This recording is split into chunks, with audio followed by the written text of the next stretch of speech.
نحمده ونصلي على رسوله الكريم أما بعد فأعوذ بالله من الشيطان الرجيم بسم الله الرحمن الرحيم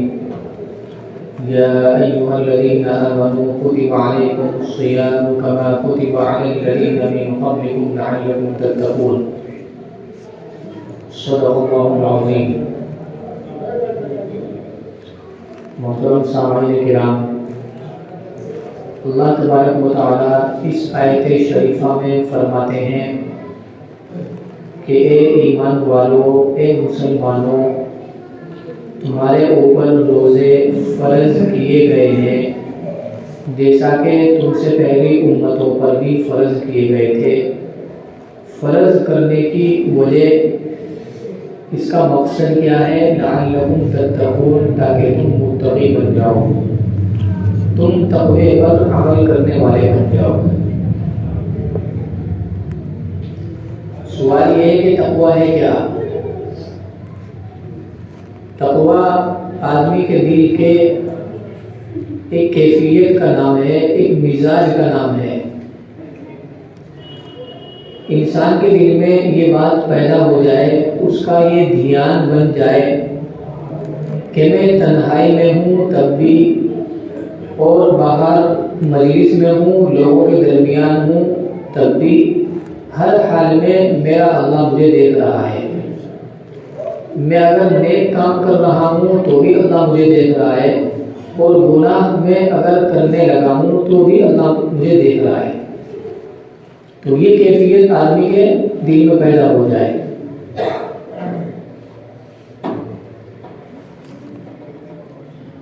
ایک دن مجھے مرنا ہے، مرنے کے بعد اللہ تبارک و تعالیٰ کے سامنے کھڑا ہونا ہے. پھر میں نے جو بھی نیک کام کیے یا جو بھی میں نے گناہ کیے، ان سب کا مجھ سے سوال ہوگا، حساب و کتاب ہوگا، اللہ تعالیٰ مجھ سے پوچھیں گے. تو یہ کیفیت اس کے دل میں پیدا ہو جائے، اسی کا نام تقوی ہے. پھر اسی کیفیت کی وجہ سے اور اسی اللہ تبارک و تعالیٰ کے دیکھنے کے ڈر کی وجہ سے وہ آدمی برے کام سے بچ جائے اور نیک کام کرنے والا بن جائے. تو اسی کو کہتے ہیں تقوی پر عمل کرنا. اور یہی مقصد بتلایا اللہ تبارک و تعالیٰ نے روزے فرض فرمانے کا، لعلکم تتقون، تاکہ تم متقی بن جاؤ.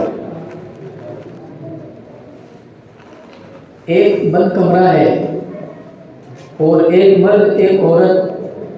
بس یہ دونوں اس کے اندر جو ہے بند کر دیے جائیں، تیسرا کوئی شخص وہاں پر نہ ہو.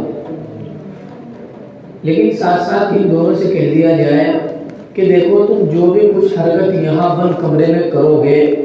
تو ہم نے یہاں پر ایک کیمرہ لگا رکھا ہے، اس کیمرے میں سب کچھ ریکارڈ ہو رہا ہے، اور اگر ہم چاہیں تو اس کو پبلک بھی کر سکتے ہیں، اس کی ویڈیو وائرل بھی کر سکتے ہیں اس میں سے نکال کے. آگے تمہاری مرضی، تم اس میں احتیاط کے ساتھ میں یہ ٹائم گزارو، تھوڑا سا جو ہم دے رہے ہیں یہ ایک مثال ہے، اور یا آپ جو ہے غلط کام کرنے میں مجبور ہو جاؤ. تو جو عزت دار آدمی ہے، خاندانی آدمی ہے، وہ کبھی بھی غلط کام نہیں کر سکتا، کیونکہ اس کو پتا ہے کہ یہاں پہ ایک کیمرہ لگا ہوا ہے جو ہماری ہر حرکت کو دیکھ رہا ہے، اس کے اندر سب کچھ ریکارڈ ہو رہا ہے. بالکل گناہ نہیں کریں گے اس خوف سے کہ ہماری ویڈیو وائرل ہو سکتی ہے، ہم بدنام ہو جائیں گے، ہم کو دکھانے کے قابل نہیں رہیں گے. بازار میں گئے، سونال کی دکان ہے، کپڑے کی دکان ہے، وہاں مالک موجود نہیں ہے اور اس کا سامان رکھا ہوا ہے، یہ بھی بڑا قیمتی سامان ہے، کہیں لاکھ کی ایک چیز رکھی ہوئی ہے، لیکن چوری نہیں کرے گا. کیوں؟ اس کو پتا ہے کہ کیمرہ لگا ہوا ہے، سب کچھ ریکارڈ ہو رہا ہے. ادھر میں چوری کروں گا تو کیمرے پہ ریکارڈ ہو جائے گا، مالک آئے گا، چیک کرے گا اور نکالنے کا پتہ لگ جائے گا چور کا، اور پھر مجھے سزا ہوگی، بدنام بھی ہوگی. تو صرف اس وجہ سے کہ کوئی مجھے دیکھ لے گا اس کیمرے میں سے اور میں پکڑا جاؤں گا، اس وجہ سے آدمی چوری نہیں کرتا ہے، زنا نہیں کرتا ہے، غلط کام بھی کرتا ہے. اسی کو کہتے ہیں کہ یہی چیز اگر اللہ تبارک و تعالیٰ کے ڈر کی وجہ سے پیدا ہو جائے اور آدمی گناہوں سے بچ جائے اللہ کے ڈر کی وجہ سے، اسی کا نام تقویٰ ہے. اسی کو اللہ نے فرمایا کہ روزے اس لیے فرض کیے ہیں لعلکم تتقون، تاکہ تم متقی بن جاؤ، تقوی پر عمل کرنے والے بن جاؤ۔ اور یہی وہ چیز ہے جو اللہ تبارک و تعالیٰ قرآن کریم میں بار بار فرماتے ہیں اور تنبیہ فرماتے ہیں ہم لوگوں کو، واللہ بصیر بما تعملون، اے لوگوں جو کچھ بھی تم کر رہے ہو، بھائی توجہ کے ساتھ سنیں، جو کچھ بھی تم کر رہے ہو اللہ تبارک و تعالیٰ دیکھ رہے ہیں۔ واللہ خبیر بما تعملون، جو کچھ بھی تم کر رہے ہو اللہ تبارک و تعالیٰ کو ساری خبر ہے۔ ثم تردون الى عالم الغیب والشہادہ فینبئکم بما کنتم تعملون، مرنے کے بعد تم ایک ایسی ذات کی طرف لوٹائے جاؤ گے جو غیب کو بھی، جو چیزیں چھپی ہوئی ہیں، جو حالات چھپے ہوئے ہیں ان کو بھی جانتی ہے وہ ذات، اور جو ظاہر ہیں سب کو نظر آ رہے ہیں ان کو بھی جانتی ہے۔ فَيُنَبِّئُكُم بِمَا كُنتُمْ تَعْمَلُونَ، اس دنیا میں جو کچھ بھی تم نے کیا ہے اس سب کے بارے میں وہ ذات تمہیں بتلا دے گی کہ تم ایسے تھے ویسے تھے، تم نے یہ بھی کیا ہے، تم نے یہ بھی کیا ہے، یہ اچھا کیا ہے، یہ غلط کیا ہے، کوئی بھی چیز چھپی ہوئی نہیں ہے اللہ تعالیٰ سے۔ وَإِنَّ عَلَيْكُمْ لَحَافِظِينَ، یہ چوتھی آیت اسی مضمون کی، وَإِنَّ عَلَيْكُمْ لَحَافِظِينَ كِرَامًا كَاتِبِينَ، اے لوگوں تمہارے اوپر جو ہے کچھ نگراں متعین ہیں اللہ تبارک و تعالیٰ کی طرف سے، کرامن کاتبین، جو بڑے معزز ہیں اور لکھنے والے ہیں، دو، یعلمون ما تفعلون، جو کچھ بھی تم کر رہے ہو وہ سب جانتے ہیں اور وہ لکھ رہے ہیں بیٹھے ہیں۔ سورہ قاف میں اللہ فرماتے ہیں اِذْ يَتَلَقَّى الْمُتَلَقِّيَانِ عَنِ الْيَمِينِ وَعَنِ الشِّمَالِ قَعِيدٌ، کہ جب دو لیتے ہیں لینے والے، عن الیمین وعن الشمال قعید، جو دائیں کندھے پر اور بائیں کندھے پر انسان کے بیٹھے ہوئے ہیں،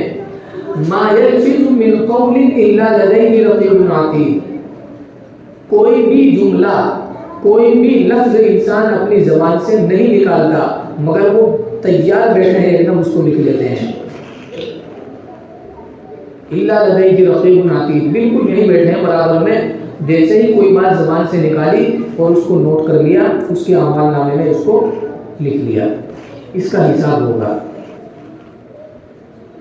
یہ تو نہیں کہ بھائی اللہ نے زبان دی ہے، بولنے کی طاقت دی ہے، صبح سے شام تک جتنا چاہے بولتے رہو، کسی کو گالی دو، جھوٹ بولو، غیبت کرو، کسی کے اوپر خامخواہ الزام لگاؤ اور یہ سب کچھ ہوا میں اڑ جائے گا، نہیں، سب کچھ لکھا ہوا ہے۔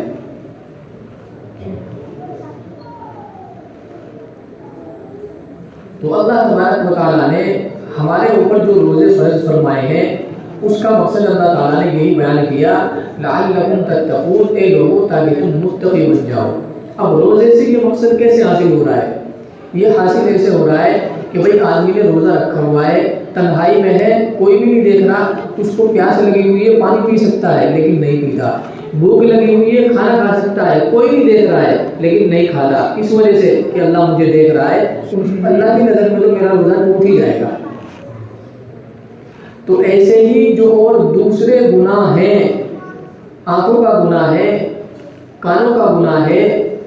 پیٹ کا گناہ ہے، شرم گاہوں کے گناہ ہے، ہاتھوں کے گناہ ہے، دل کے گناہ ہے، ان سے بھی آدمی بچے یہ سوچ کر کہ اللہ تعالیٰ تو مجھے دیکھ ہی رہا ہے، وہ مجھے سزا دینے پر بھی قادر ہے، میں اگر کسی غیر محرم کو دیکھوں گا تو اس کی سزا میں میری بینائی بھی جا سکتی ہے، آنکھوں سے دیکھنے کی طاقت بھی جا سکتی ہے، میں اگر گانے سنوں گا اللہ مجھے دیکھ رہا ہے، میرے کانوں میں جو سننے کی طاقت ہے وہ بھی ختم ہو سکتی ہے، میں اگر سود بیاج لوں گا اور اسے کھاؤں گا تو میرے پیٹ میں جا کر وہ طاقت بنانے کی بجائے کینسر بھی کر سکتا ہے، بیماریاں بھی پیدا کر سکتا ہے۔